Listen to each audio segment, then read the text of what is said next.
For today, I would like to share with you the latest audiobook I have listened last month, which is January.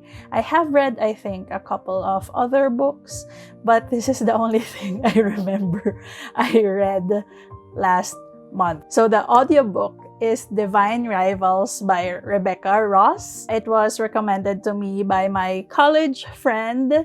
I was supposed to listen to this last year. I share recommendations with her sometimes, so it goes back and forth. I usually just share books I have read through ebooks or physical books, but this year I want to share with you my love for audiobooks. I have been using the Audible platform since 2016, I think. Yeah, but I rarely use it. So let's talk about the details of this audiobook. So it is, I think, a duology. The name of this series is Letters of Enchantment, and Divine Rivals is book 1. It was released last year around April, and it was narrated by Alex Wingfield and Rebecca Norfolk. The length of the audiobook, Divine Rivals, is 10 hours and 50 minutes, and I got the book from Audible as well. The second book in the Letters of Enchantment series is Ruthless Vows. It is also narrated by Alex Wingfield and Rebecca Norfolk, and this one is 4 hours longer. So the length of the second audiobook is 14 hours and 6 minutes. The genre of the book is fantasy, and if we're talking about tropes, it relies heavily on the enemies to lovers trope that we have. It's actually an effective enemies to lovers in my perspective. It took a while before the characters were, chummy with each other. And the language of the audiobook I listened to is in English. I haven't checked if it has other versions in different languages, but yeah, the one I have is in English. So Divine Rivals is about two characters. We have a male protagonist and a female protagonist. Both of them are journalists. Both of them work in a newspaper publisher. And then they connect outside work through this magical thing, which is their typewriters. So they are journalists during the time of war, but not between humans, but war of the gods. They have people fighting for them, but essentially the gods are fighting with each other. The beef is actually from and between two gods. Okay, so the female protagonist is named Iris Winnow. She is 18 years old, but in my imagination, she is late 20s, early 30s, because just the setting feels right for that age. Again, I don't know why we always give these stories to the teens, but everything that's happening and how she thinks and acts, it feels like she's in her late 20s or early 30s. So in my brain, she is that age. And then we have her mother. I forgot the name of her mother, but she is suffering from alcohol addiction. She has an older brother named Forrest Winnow, who is fighting in the war.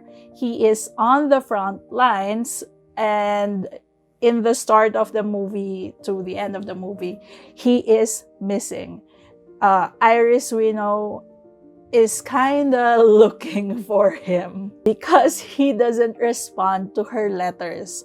So she types all these letters to Forrest, her older brother, sends it but doesn't receive any replies. In this realm, magic is somewhat normal. I mean, come on, the gods are alive.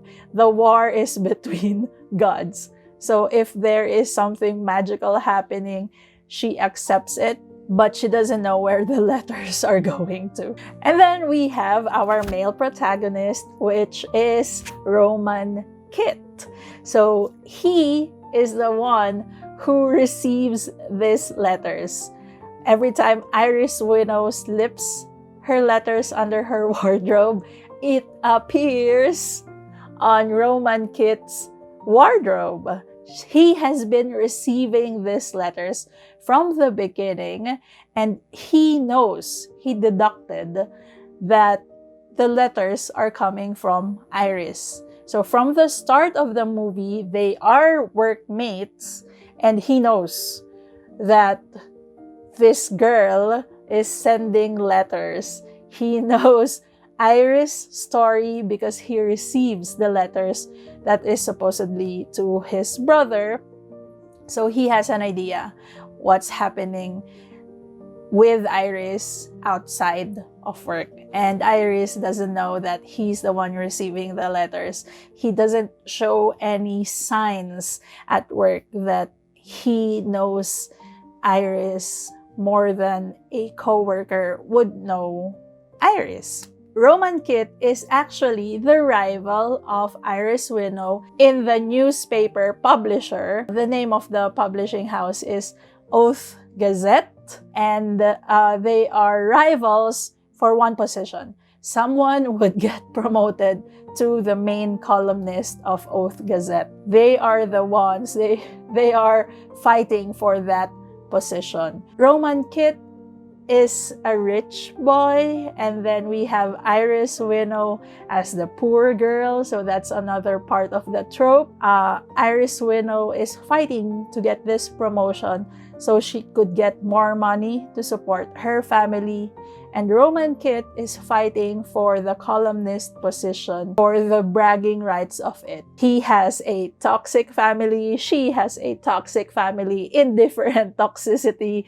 spectrums, but either way, they have reasons why they want this promotion. Iris Winnow continuously writes and puts her letters under her wardrobe, doesn't care who receives it, just continues sending those letters, and eventually she gets a response from Roman Kit. But Roman doesn't tell who he is.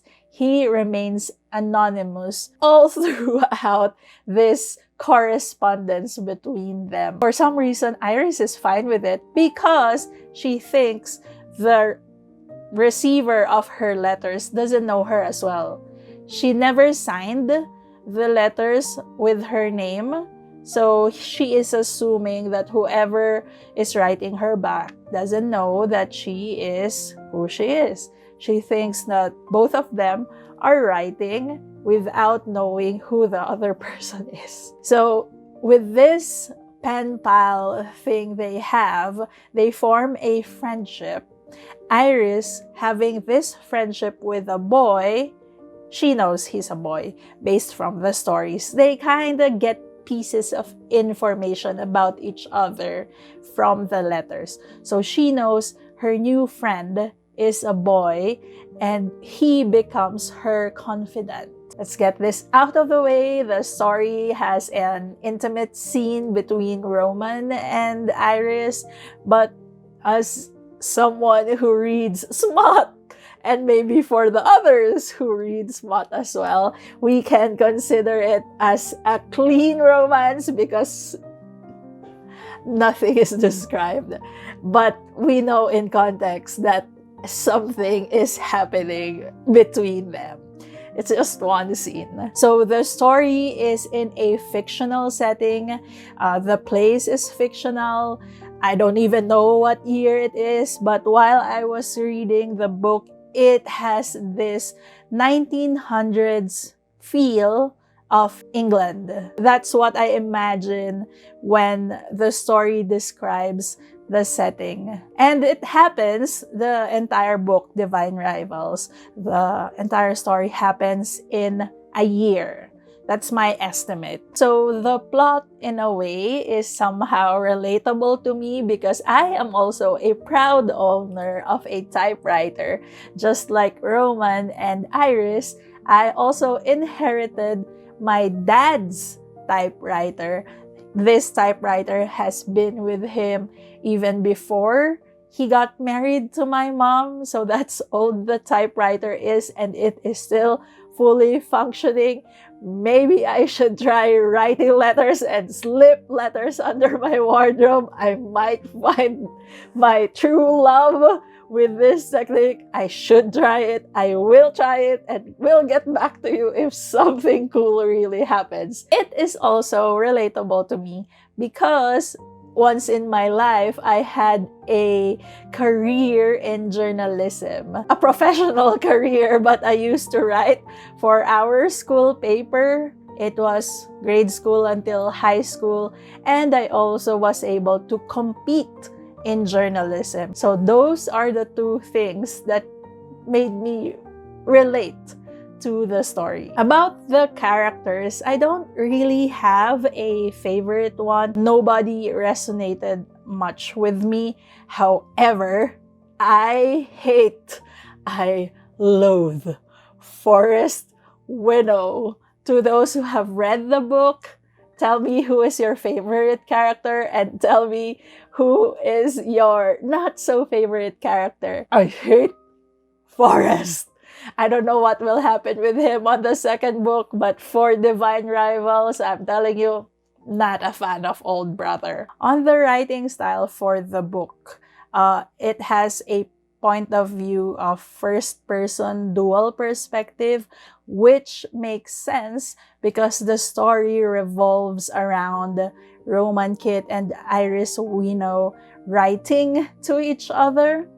And since the main characters are basically writers themselves, Inception, for me, the feelings of each characters were described very well. I can feel whenever Roman shares something, and I can also feel the emotions of Iris whenever she is feeling in a certain scenario. And each character's attitude is also crystal clear. We can really see that Roman Kit is a romantic and Iris Winnow is a realist, probably because of their personal background. Roman Kit has the luxury on becoming this romantic guy because of his rich kid background, and Iris Winnow having this poor lower class status, doesn't have that privilege. That's why she is a realist. The one criticism that I'd like to point out for the Divine Rivals story is the missing scenes of the gods and goddesses themselves.